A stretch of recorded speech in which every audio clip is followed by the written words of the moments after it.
Are you ready to head to the polls for the November 5th election right around the corner? If you don't know what's on the ballot or what the issues are, the Alamo Basement's here to break it all down for you, completely removed of biased opinion and just delivering the facts. In this video, we're going to go over propositions, what they mean, and a little bit of background information to help you make an informed decision. There will be a link in the description down below to print out and check yes or no for each of the 10 propositions being discussed so that you can take with you to the polling centers. Texas Proposition Number 1, allowed to serve as multiple municipal judges, Amendment 2019. In Texas, a person can serve in more than one municipal judge position, assuming the person was appointed to each of those positions. Some municipalities provide for appointed municipal judges, while other municipalities provide for elected municipal judges in their charters. The Texas Constitution already allows non-elected state officers to hold other non-elected offices should the service be considered beneficial to the state. In 1997, the state government enacted a statute providing that appointed municipal judges could serve in the office of municipal judge for multiple municipalities. Now, as the Texas Constitution restricts elected officers from holding other elected offices, municipal judges for local governments that require elections for the position cannot serve in multiple municipalities. Proposition 1 would allow persons to hold more than one office as an elected or appointed municipal judge for multiple municipalities at the same time. A yes vote supports this amendment to allow persons to hold more than one office, whether it be elected or appointed municipal judge positions in more than one municipality at the same time, while a no vote opposes this amendment, thereby allowing a person to hold more than one office as an appointed but not an elected municipal judge in more than one municipality at the same time. Texas Proposition 2, Water Development Board Bonds Amendment 2019. Proposition 2 would allow the Texas Water Development Board to issue general obligation bonds on a continuing basis as long as the outstanding principal does not exceed $200 million for the state's Economically Distressed Areas Program, EDAP. The ballot measure would require the bonds to be used for developing the water supply and sewer services in areas defined as economically distressed. So how is the EDAP funded currently? Up until now, 2019, EDAP is funded with general obligation bonds that voters approved at statewide elections. Whether the Texas state legislature wants more bonds for the program, voters need to approve a constitutional amendment. The original funding for EDAP came from Proposition 2 in 1989, which authorized $500 million in general obligation bonds, including $250 million for EDAP. In 2007, EDAP received an additional $250 million in general obligation bonds from Proposition 16. This year's constitutional amendment would allow the Texas Water Development Board to keep issuing bonds as long as the outstanding principal does not exceed $200 million without voter approval. However, the State Water Development Board wouldn't be allowed to issue more than $200 million in aggregate outstanding principal without a constitutional amendment. A yes vote supports this amendment to allow the Texas Water Development Board to issue bonds on a continuing basis, while a no vote opposes this amendment, thus discontinuing bond funding for the Texas Water Development Board's Economically Distressed Areas Program. Texas Proposition 3, Temporary Property Tax Exemption for Disaster Areas Amendment 2019.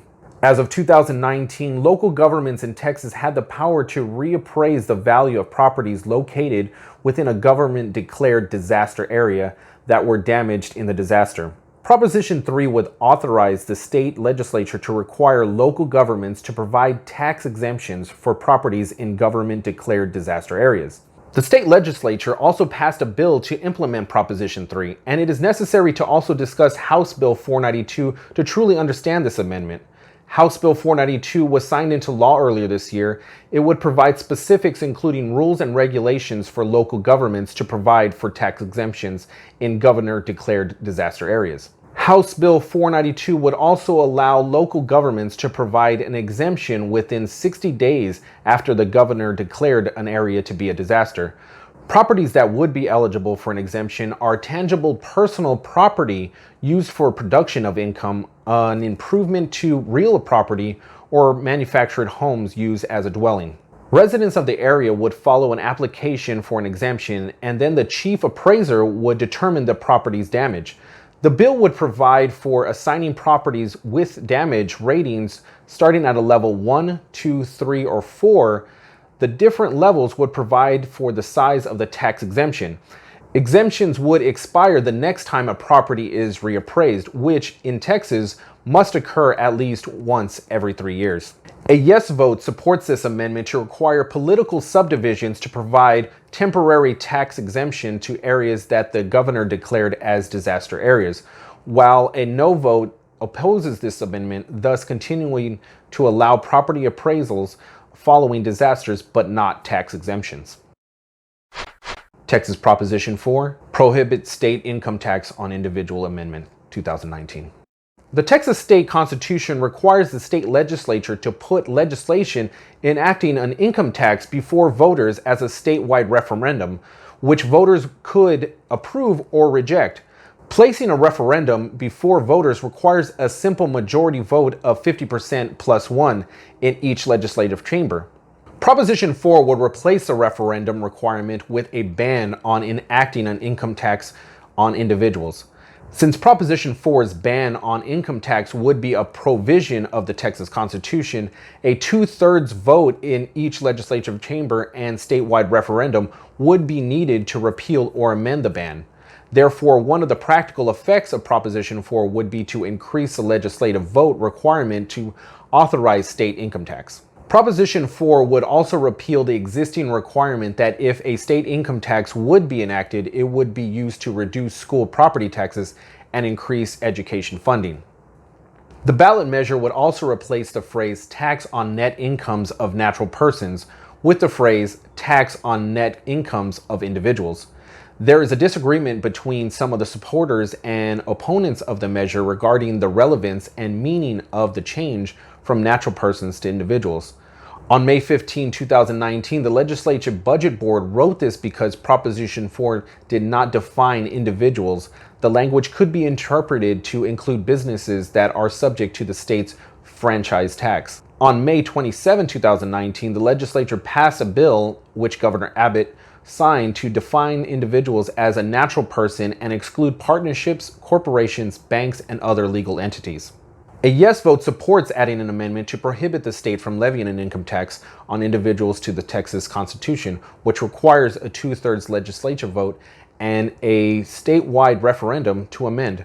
While a no vote opposes this amendment, thus continuing to allow the state to enact a tax on individuals in the future with a simple majority legislative vote and a statewide referendum.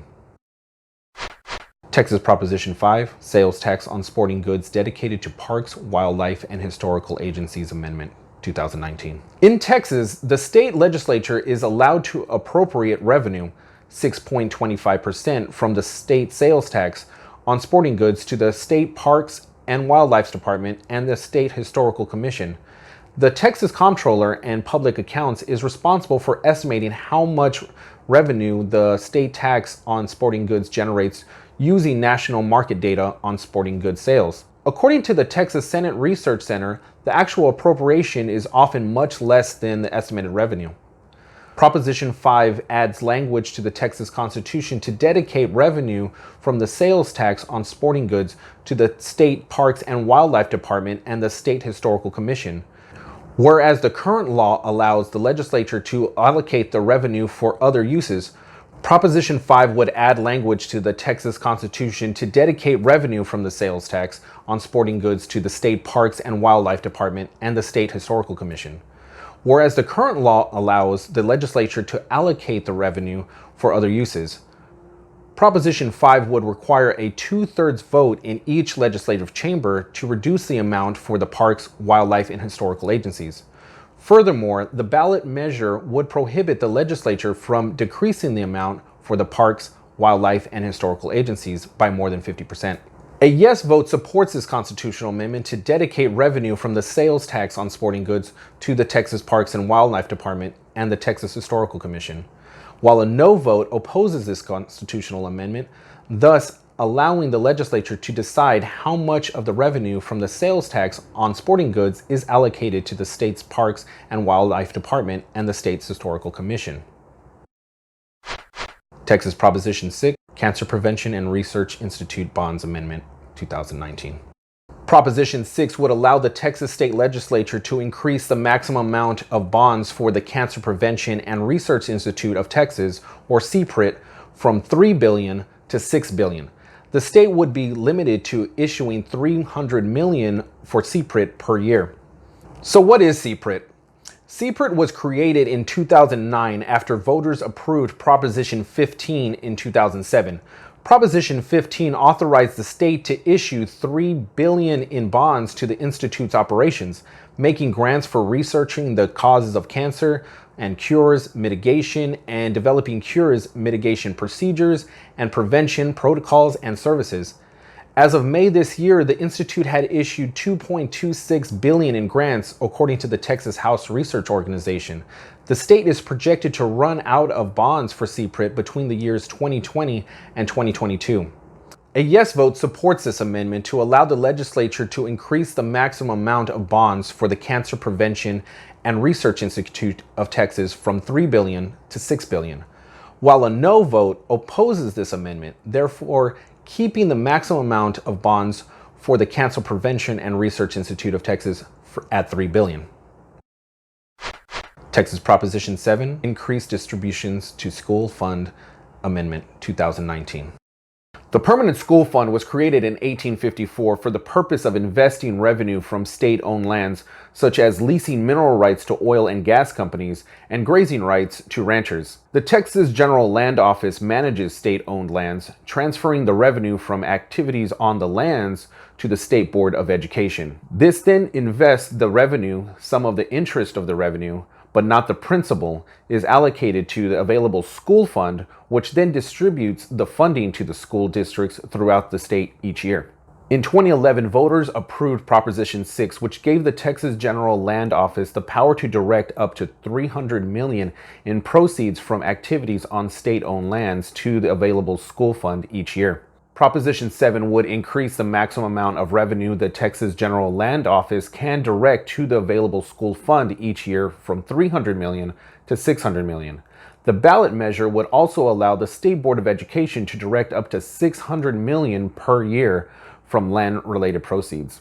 A yes vote supports this amendment to allow the General Land Office and State Board of Education to each transfer $600 million from the Permanent School Fund's land and properties proceeds to the available school fund each year, while a no vote opposes this amendment, thereby keeping the amount of revenue that the General Land Office is permitted to transfer from the Permanent School Fund's lands and properties proceeds to the available school fund at $300 million per year, and exclude the State Board of Education from making transfers from the fund's land and properties proceeds. Texas Proposition 8, Flood Infrastructure Fund Amendment, 2019. Proposition 8 would create the Flood Infrastructure Fund. The Texas Water Development Board would be authorized to use the fund for projects related to flood damage, mitigation, and control. So where would the Flood Infrastructure Fund's money come from? The ballot would allocate, due to language in the Supplemental Appropriations Bill, $793 million from the Economic Stabilization Fund, also known as the Rainy Day Fund, for the Flood Infrastructure Fund.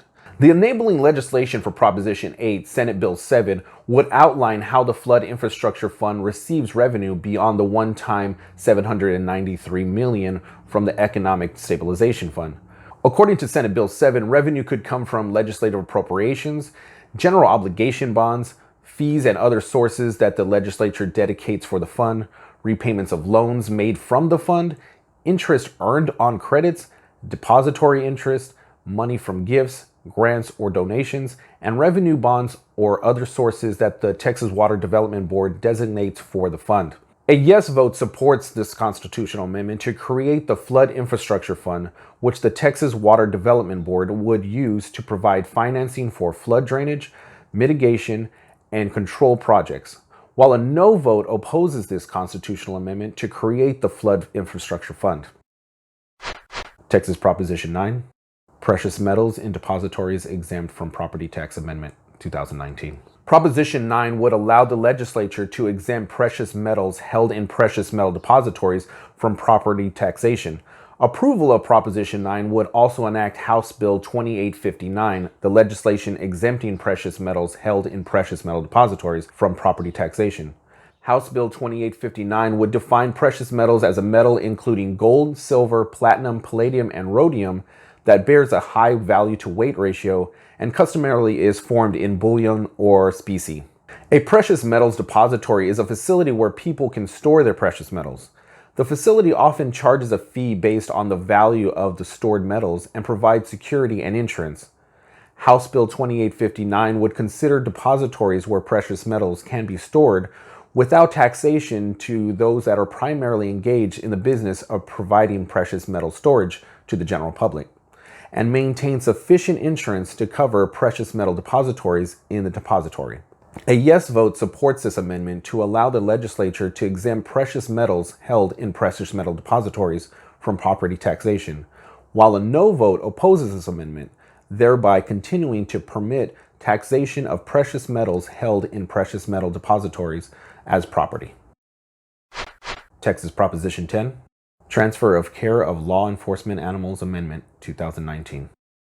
Under the state's local government code, a retiring police dog or working animal is classified as salvage or surplus property, and according to code, surplus or salvage property can be auctioned, donated to civic or charitable organizations, or destroyed. According to the Texas Senate Research Center, the existing local government code makes transferring a retiring animal to its handler difficult. Proposition 10 would allow agencies to transfer a dog, horse, or other animal to the animal's handler or another qualified person if the transfer is in the best interest of the animal. So who would be considered to receive a retired animal? The Texas State Legislature passed Senate Bill 2100 as legislation to further implement Proposition 10. The bill would allow a law enforcement agency highest-ranking officers such as a sheriff, constable, or chief to determine who receives the animal. The bill would require the officer to consider people in the following order. First, a former handler who retired due to injuries sustained in the line of duty. Second, the family of a former handler who was killed in the line of duty. Third, any other former handler. Fourth, any other police officer. Fifth, a county jailer or dispatcher. And lastly, any other person. Senate Bill 2100 would also require the officer to consider whether a person is capable of humanely caring for the animal. A yes vote supports this amendment to allow the transfer of law enforcement animals such as a dog or horse to the animal's handler or other qualified caretaker if the transfer is in the best interest of the animal, while a no vote opposes this amendment to allow the transfer of a law enforcement animal such as a dog or horse to the animal's handler or other qualified caretaker if the transfer is in the best interest of the animal. The Alamo Basement is a community of vloggers, and we really hope you found this video informational. And if you did, please do hit that thumbs up button and don't forget to subscribe. For more videos about San Antonio history and everything around our beautiful city, smash that notification bell down below so you don't miss a thing. And as always, thank you for watching.